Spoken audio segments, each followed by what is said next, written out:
Hello बच्चों, चलिए प्रश्न को पढ़ते हैं। इसमें लिखा है 600 nm यानी नैनोमीटर की तरंगदैर्घ्य के प्रकाश से उद्भासित किसी धातु की सतह से उत्सर्जित इलेक्ट्रॉनों की अधिकतम ऊर्जा मापी गई। यह पाया गया कि 400 नैनोमीटर तरंगदैर्घ्य के प्रकाश का उपयोग करने पर इससे उत्सर्जित होने वाले इलेक्ट्रॉनों की अधिकतम ऊर्जा दो गुनी हो गई है। तो धातु का कार्यफलन इलेक्ट्रॉन वोल्ट में ज्ञात कीजिए। तो चलिए बच्चों, इस प्रश्न की मूल अवधारणा को देख लेते हैं। तो यहाँ पर बच्चों अगर हम देखें कि मान लीजिए कि ई ऊर्जा का फोटान जो है धातु की सतह पर गिरता है बच्चों इस प्रकार से। तो इस ऊर्जा का कुछ भाग जो है ये इलेक्ट्रॉन को उत्सर्जित कराने में खर्च हो जाता है बच्चों, और जो शेष ऊर्जा होती है बच्चों वो उत्सर्जित इलेक्ट्रॉन की गतिज ऊर्जा के रूप में हो जाती है बच्चों।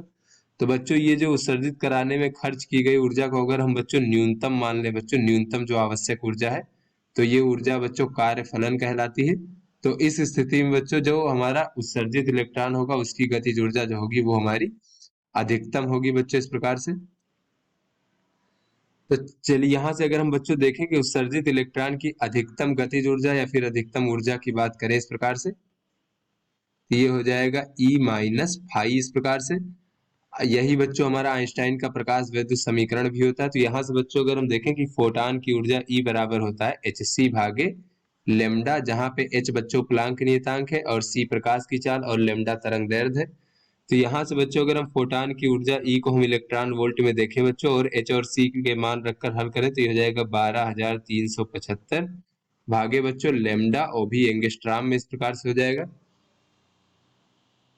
तो चलिए बच्चों अपने प्रश्न को हल करते हैं। तो यहाँ पर बच्चों अगर हम देखें तो पहले बच्चों यहाँ पर इसको 600 nm की तरंगदैर्घ्य के प्रकाश से उद्भासित है बच्चों और सर्जित इलेक्ट्रॉनों की अधिकतम गतिज ऊर्जा मापी गई। तो इसको बच्चों हम लेमडा 1 मान लेते हैं।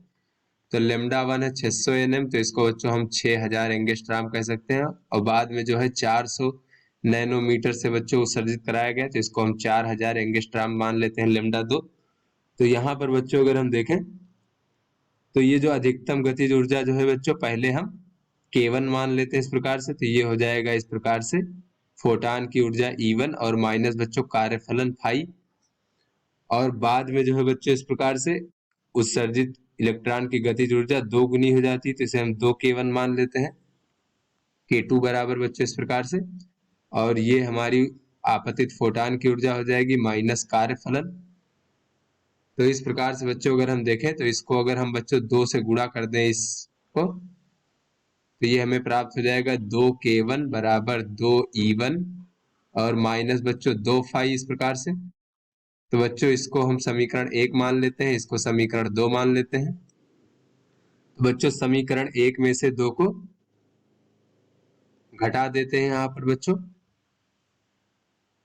समीकरण 1 में से 2 को घटाने पर, तो यहाँ से बच्चों अगर हम देखें तो इधर बच्चों 2K1 माइनस 2K1 शून्य हो जाएगा और ये हो जाएगा E2 माइनस 2E1, और बच्चों ये हो जाएगा माइनस फाई और धन का 2 फाई बच्चों। तो यहाँ पर धन बच्चों यहाँ से फाई हो जाएगा कार्यफलन।